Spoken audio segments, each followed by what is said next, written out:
Extreme poverty. This is rock bottom. Extreme poverty means you don't have the basics: food, clean water, shelter, or healthcare. If you live here, every day is about survival. You're not thinking about investments or savings, you're thinking, how do I eat today? People in this category often work extremely hard, sometimes harder than anyone else, yet they remain trapped. It's not laziness, it's the brutal reality of being stuck in a cycle where no matter how much effort you put in, the system keeps you from moving up. Globally, the World Bank defines extreme poverty as living on less than $2.15 a day. That's less than the price of a cheap cup of coffee in many cities. People in this category are often stuck in cycles they can't escape. A broken shoe, a sick child, or a dry season for crops can completely ruin them. Think of rural villages in parts of sub-Saharan Africa or slums in South Asia. In these places, opportunities don't exist. Even if someone works sun-up to sundown, they're still trapped. Life expectancy is shorter, education is rare, and survival is the only goal. Poverty. Now, poverty is a step above extreme poverty, but it's still brutal. People here might have food, but not always enough of it. They might have shelter, but it's unstable or unsafe. And forget luxuries, every cent goes to essentials. There are two kinds of poverty: absolute and relative. Absolute poverty is what we just talked about, the bare minimum for survival. Relative poverty, which is more common in wealthier countries, means you have the basics, but still fall so far below the average standard of living that you feel excluded or stuck. In the US, the poverty line for a family of 4 is about $30,000 a year. But living on that in New York City versus rural Alabama is completely different. In high-cost areas, that money vanishes in rent alone. What defines this level is insecurity. You might make it through the month, but one unexpected medical bill or car breakdown can push you into debt. Dreams like buying a house or starting a business feel out of reach. Poverty means living constantly on edge. Lower middle class. Here's where things start to shift. Maybe you graduated from university or you are doing some online gig work, but you are at the very least earning better than before. Lower middle class households can usually cover basic needs without constant panic, but comfort is still limited. Maybe you can afford a used car, rent a small apartment, and go out to eat once in a while, but everything is carefully budgeted. These families often live paycheck to paycheck. They have jobs, sometimes even full-time, but those jobs don't pay much above the minimum needed to survive. You might be a retail worker, delivery driver, or early career office employee. This group often feels the weight of inflation the hardest. Gas goes up, rent rises. Suddenly, their already tight budget cracks. They want to save or invest, but there's little left after bills. The constant pressure is, how do I make it to the next payday? Middle class. The classic middle class, the group politicians love to talk about. At this level, life feels relatively stable. You own some assets, maybe a modest house or a newer car. You can take family vacations, eat out regularly, and afford health insurance. The middle class doesn't mean rich. It means you're comfortable enough not to worry about every single dollar. You're not living lavishly, but you can handle surprises. Your fridge is full, the kids go to school with proper supplies, and you can think beyond survival. But there's a catch. The middle class is shrinking in many countries.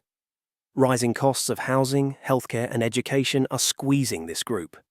A family that once felt secure now often feels just getting by. Many middle-class families are one major financial hit away from slipping down the ladder. Upper middle class. This is the professional tier. Doctors, lawyers, engineers, business managers. Upper middle-class people have careers that pay well, often 6 figures. They usually own a home, drive newer cars, and invest in retirement funds or stocks. People in this category have little time for everything else because they are constantly working long hours. But because of good income, money starts to give freedom. You can choose nicer neighborhoods, send kids to a good school, or take vacations abroad. You're not rich, but you're secure. If the car breaks down, you fix it. If the economy dips, you tighten your belt, but survive. But even here, there's a glass ceiling. Upper middle class wealth often depends on income from work. Stop working, and the lifestyle cracks. True wealth, the kind where your money works for you, comes later on the ladder. The affluent. This group isn't just earning good money, they're building wealth. The affluent own assets beyond their homes, stocks, bonds, maybe rental properties, or a small business. Their net worth could be in the high six figures to low millions. People in this group are earning well over $1 million. Choices open up. You can retire early, pay for college without loans, or weather long stretches without income. Money provides not just security, but options. However, the affluent are not immune to fear. They're still tied to markets, jobs, or businesses. A major recession, a bad investment, or unexpected expenses can take a heavy toll. They're better off than most, but not untouchable. The rich. Now we're entering a different world. Rich people don't just live comfortably, they live with luxury. Think multiple houses, expensive cars, high-end vacations, and private schools for kids. This is where wealth starts to separate you from everyday life. Grocery bills, utility prices, or gas hikes aren't even noticed. Money shields you from inconvenience. If something breaks, you replace it. If you want something, you buy it. But even among the rich, there are levels.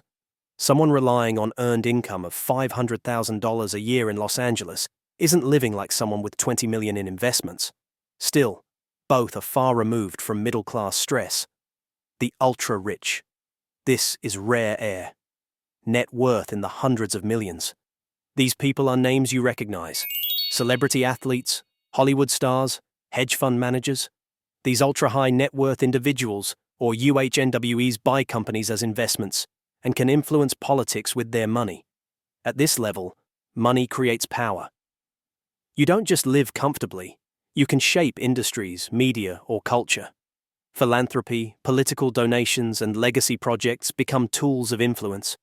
But with this wealth comes a different kind of stress, privacy, security, and reputation. When you have everything, the fear becomes losing it or being exposed to the public. The billionaires. Finally, the top of the pyramid. Billionaires don't just live in luxury, they live in a separate reality. They can buy islands, fund space exploration, or build entire cities if they want. Their wealth generates more wealth, often faster than they can spend it. Billionaires control companies that shape how the world works. Amazon, Tesla, Meta. Their decisions affect millions of people's jobs and futures.